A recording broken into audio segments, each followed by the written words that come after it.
I'm losing this battle, but I'm not going to give up.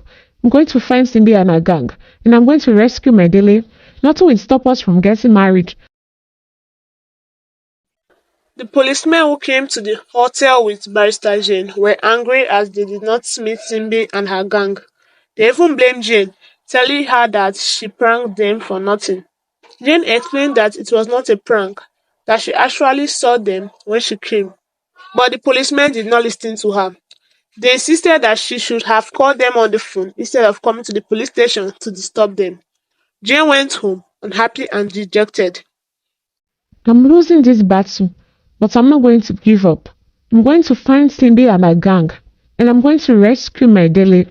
Nothing will stop us from getting married. I have invested so much in this relationship, and I'm not going to lose him. I'm still going to search for him. I will not abandon him. Jane said when she went back home, she managed to enter the kitchen to prepare food for herself.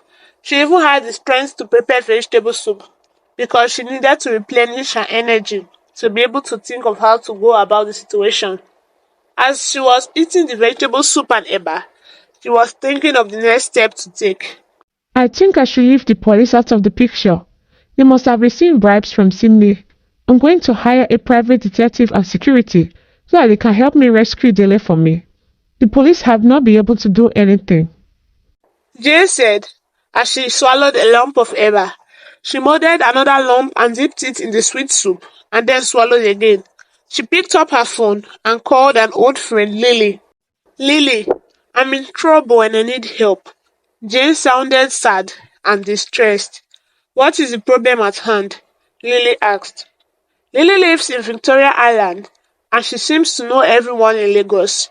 She and Jane had become friends after Jane represented her in court and won a difficult case for her many years ago. My fiancé have been kidnapped and I'm so worried something more terrible could happen to him. I need help to rescue him before the date we have set for our wedding. I'm running mad.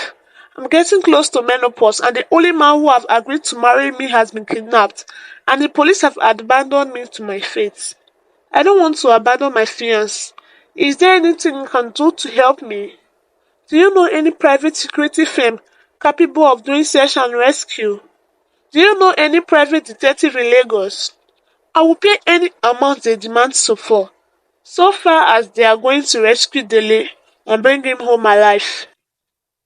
Jane said to Lily over the phone, I will send someone to your house right now. I'm so sorry about what is happening to you.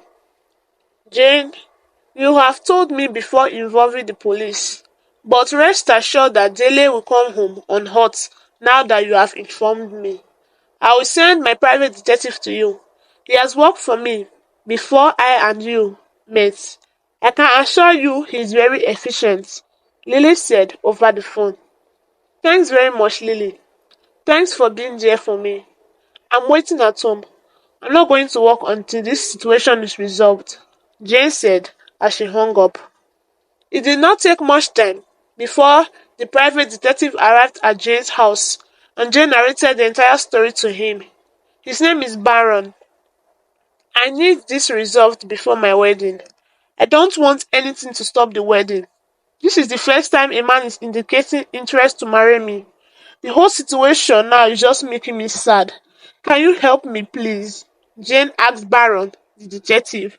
She was crying as she talked to the detective. Give me all their details. I need their phone numbers and everything concerning them that is in your possession. Tell me the whole story without hiding anything, Baron said. They were in Jane's living room, and he had brought her his tracking tools and started work immediately.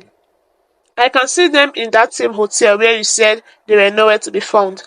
Let me ask you, when the police got them, did they bother to search the entire hotel, or they just concentrated in one particular hotel room? What about the owners of the hotel? Did the police question any one of them? Baron asked. Jane did not answer. She was just reflecting. My tracking device is still seeing Dele's phone at the hotel. Why did the police not search the entire environment and the hotel rooms? I'm beginning to suspect the police have been compromised by Simbi. We are going to avoid the police this time around. I'm going to go with you alongside my boys. We will hide somewhere outside the hotel while you will go and knock at the door of the hotel room. From the story you have told me, I can see that Simbi is a very greedy woman. So I have a plan. We will make her an offer she cannot resist, Baron said. What's the plan? What is the offer? I'm desperate and ready for anything. Spit it out, Jane asked worriedly. You are going to tell Simbi the truth. You will tell her you were the ones who bought all her properties. You will promise her that you will restore the properties to her if she would release Dele in exchange. Baron tells Jane. Immediately, her facial expression changed. I don't think I can do that. I could lose the properties. I bought them from her for millions of naira, and I intend to give them to Dele as a gift after our wedding. Jane said, You don't understand me yet. It's just a trick. We are going to forge the documents of the properties. You will call her out and hand them over to her. You will meet with her and convince her to release Dele in exchange for the properties. You must make sure to take Simbi to the hotel lodge before you hand the documents to her. Tell her to make a phone call to the gang to release Dele from the room. We'll be on the ground to take Dele away from the hotel before Simbi would realize that the document you gave to her is the fake one. Baron replied with the explanation. It seemed to Jane that it was a perfect idea. Are you sure she would accept it? Jane asked. I'm perfectly sure. My analysis showed that she is just broke. She does not have any money again. So she's trying to hang on to Dele's to survive. She's greedy. So if she sees something else that promises to fetch her money, she will lose interest in Dele. Just watch and see, the detective said. They both left Jane's house and headed for the hotel. On their way, Barra went to make fake copies of the documents of the properties. Jane was the first to approach the door to the hotel room. Her heart was beating very fast, but she decided to be courageous. She knocked at the door. Who is there? Simbi asked with a loud, commanding voice. It's me, Simbi. I'm here to talk. I don't want to fight. I want to have a meeting with you at the hotel lodge. I have an offer for you.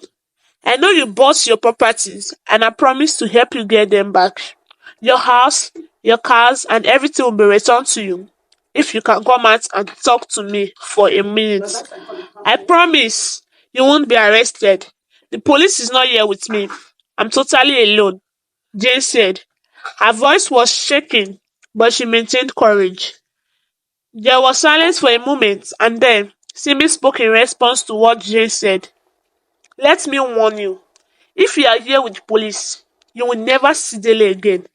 I have given instructions to the boys to eliminate him if I'm arrested. If they don't see me in 10 minutes, you will never see Dele again. I'm coming out, but be warned. Don't dare me.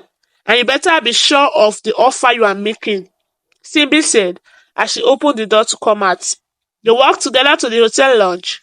When they got there, Jane handed the documents to Simbi and they started talking. Barrister Jane was able to convince Simbi to make a phone call to have Dele released, just as Detective Baron had predicted. Simbi fell for the trick and accepted the offer made to her by Jane. As soon as she made the call, her gang in the hotel room untied Dele. He came out from the hotel and he was taken home by the detective who was waiting at the gate. Jane had rushed out and joined them at the gate, and they went home together. Jane was finally happy that her man was back. They continued with their wedding plans. The problem is that Simbi had discovered that she had been tricked by Jane, and she had vowed to come after them on their wedding day. Simbi prepared herself for the last fight. She decided that she was going to maintain silence about the document given to her by Jane. I will surprise them on their wedding day. I will show them the difference between Egbe and Egbe. I will show them that I am Simbi. Jane thought she was wise. She thought I had been cheated and I will not do anything about it. She and Dele will hear from me on their wedding day. I will finish them completely. That day will be their last battle, Simbi said. She was cleaning up a gun she bought. On the day of the wedding, Simbi stormed the venue with a gun hidden in her handbag. She made sure to sit at the back of the court, where no one would recognize her. She was looking for a perfect moment to strike.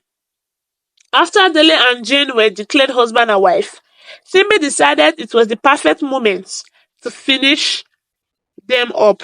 She stood up from her seat and walked to the front of the court. "I now declare you husband and wife. You may not kiss the bride," the officiating marriage official said. As Dele turned to hold Jane, he heard a gunshot which took over the venue. "Stop right there. You are my husband and you are not permitted to hold another woman. Not now, not ever," Simbi said as she released another gunshot into the air. The bullet pierced through the ceiling and zapped out the building through the roof. Many people had disappeared from the scene out of fear of being hit by a bullet. "I told you I would come for you. I told you the day of reckoning was coming. I told you not to dare me. I warned you to call off the wedding. Yet, you ignored me, and the worst is that you still had the guts to scam me. Two of you conspired and gave me fake documents, claiming I could use them to recover my properties. Well, I'm here to teach you a lesson. In your next life, you dare not play with a lioness like me." Simbi was spitting fire. She had the gun pointed at Jane and Dele. "You are not a lioness. You are a sheep. In fact, even a sheep is wiser than you. Your desperation will get you nowhere. I will advise you to drop the gun and quietly turn and leave this wedding venue. Now that you still can. You won't leave this place alive if you try anything funny," Jane said to Simbi. She was furious. "Look who is talking. Shameless woman.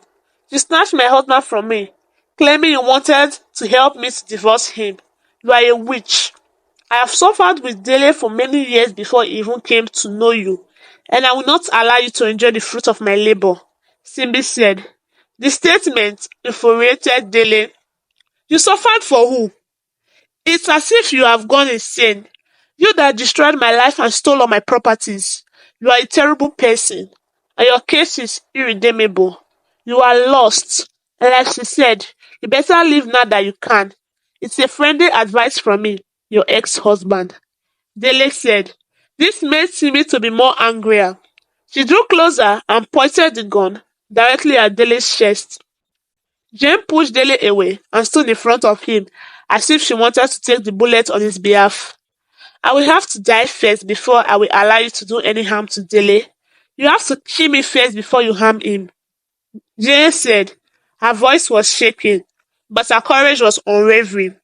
"No, it means she will have to shoot first before she can harm you," Dele said as she stepped forward again, using his body to shield Jane. Meanwhile, everyone in the court hall had run away as the place became heated and guests were afraid of being hit by bullets. Even the person officiating the wedding had run away, leaving Jane, Simbi, and Dele to battle it out. "We are divorced, and I'm free to get married to whoever I want," Dele said. He was sweating profusely. "That's a lie. You are my husband until I decide otherwise. And now I have decided to eliminate you. If I can't have you, no one would," Simbi said as she pulled the trigger and shot Dele. Dele fell and lay on the floor. Simbi started walking away from the hall, but a bullet hit her from outside. When she got to the door, she fell and died. Dele stood up from the floor and hugged Jane.